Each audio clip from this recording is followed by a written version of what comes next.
आज का हमारा टॉपिक है यूएस से वीज़ा रिफ्यूज़ल के बाद क्या करना है। अगर वीज़ा रिफ्यूज़ हो गया है तो क्या उसको उधर ही छोड़ दें या इसका कोई हल भी हो सकता है। इस पर आज बात करते हैं डिटेल में। हमारे साथ रहिए।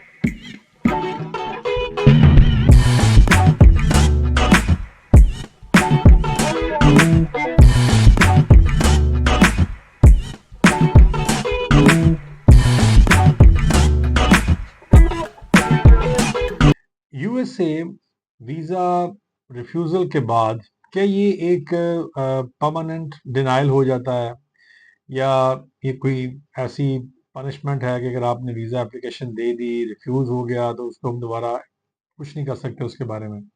अनफॉर्चुनेटली इसकी अपील तो कोई नहीं होती, मगर और इसका कोई ऐसा हल नहीं है कि जो हम इसको कोर्ट में ले जाएं या कोई ज़ाहिर है कि उसमें राइट ऑफ अपील होता ही नहीं है। तो फिर हमें क्या करना चाहिए? क्या हमें कुछ वक्त उसका इंतज़ार करना चाहिए या हमें उसको फ़ौरन ही रीअप्लाई कर देना चाहिए? तो उसमें रिकमेंडेशंस क्या हैं? उसमें हम अगर देखें तो ज़्यादा जो रिकमेंडेशंस हैं वो ये हैं कि आपकी अगर एप्लीकेशन रिफ्यूज़ हो गई है तो उसको फ़ौरन ही रीअप्लाई में ले जाएं, उसको रीअप्लाई कर दें, क्योंकि जब हम रीएप्लीकेशन में जाते हैं तो हमारे पास वही सिमिलर जो एक ग्राउंड्स हैं, एक तो वो होती ही होती हैं, मगर जब हम रीएप्लीकेशन में जाते हैं तो जो वीज़ा ऑफिसर है उसको हम ये बता सकते हैं, उसके सामने जो खड़े होते हैं, कि हमारी जो पिछली एप्लीकेशन है उसमें क्या-क्या हमसे चीज़ें रह गई होंगी, या उसको हम कन्विंस कर सकते हैं कि वो हमें वीज़ा दे।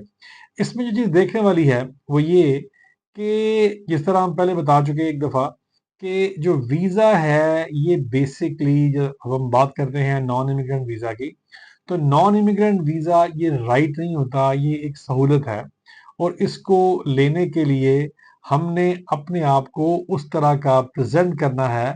अगर हम वीज़ा लेना चाहते हैं, तो जिस तरह का वीज़ा एप्लीकेशन चाहता है, हमें अपनी जो पर्सनैलिटी में उस तरह की एक जो आप कह लेंगे जो ग्लेयर है वो नज़र आनी चाहिए। अब इसमें क्या होता है?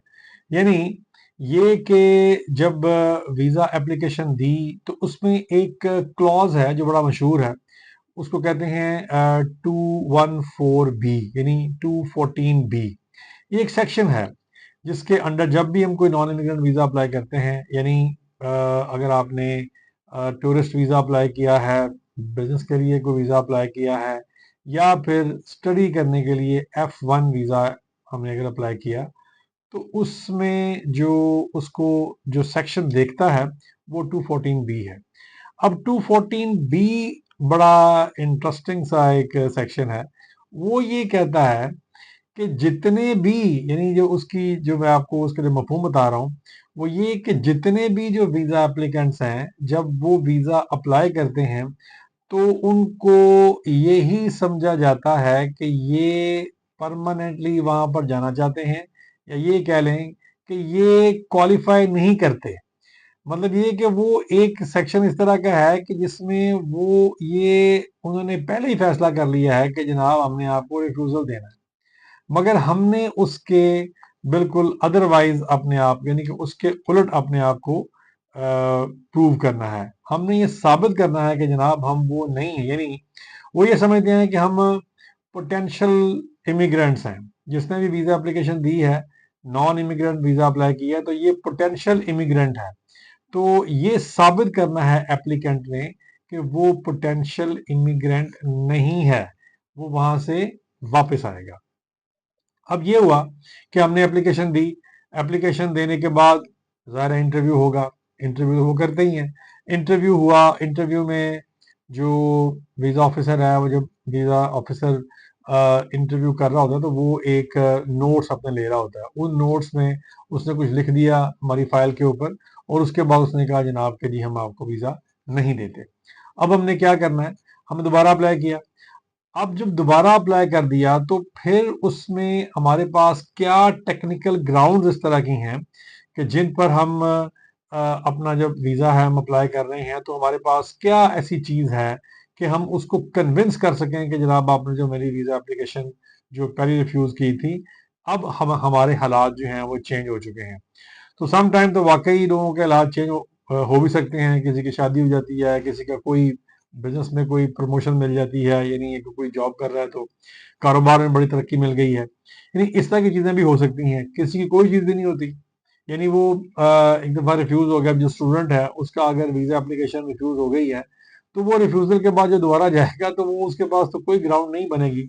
तो उसमें जब हमारे पास एक वहाँ पर एक सेक्शन होता है, यानी एक क्वेश्चन होता है कि जी आप की जो वीज़ा एप्लीकेशन है पिछले बारी, उसमें आपको रिफ्यूज़ल क्यों मिला?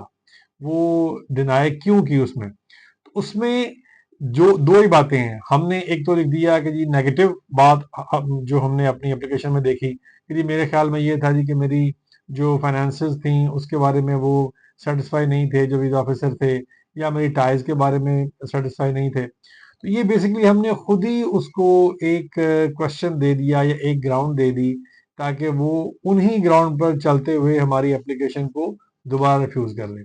तो उसमें जो रिकमेंडेशन है वो ये कि हम अपने बारे में जब भी हमने कोई इंफॉर्मेशन देनी है तो उस रिफ्यूज तो हो गया है, मगर उसको किसी पॉजिटिव तरीके से हम दें। यानी अगर हम ये फोर्स ही करें कि मैं वहां पर क्या करने जा रहा था, यानी मैं कोई इंटरव्यू, यानी मैं वहां पर कोई टूरिस्ट वीजा पे जा रहा हूँ, या मैं वहां पर कोई अपना कारोबारी मीटिंग के लिए जा रहा हूँ, या ये कि मैं वहां पर एक स्टूडेंट के लिए जा रहा हूँ तो मेरी क्या क्वालिफिकेशन है, यानी पूरी जो अपनी अहलियत है उसको जहन में रखते हुए हमने अपने बारे में कोई पॉजिटिव और बिल्कुल समराइज्ड जो इंफॉर्मेशन है वो उसको देनी है। यानी नेगेटिव तो उसके पास मौजूद ही है, नेगेटिव तो हमें देने की जरूरत नहीं है, वो तो हमारे जो नोट्स उसने बनाए थे पिछले वीजा ऑफिसर ने वो तो उसके पास हैं, मगर हमने यहाँ पर कोई ऐसी इंफॉर्मेशन उसको देनी है और बिल्कुल समराइज्ड, बिल्कुल इसमें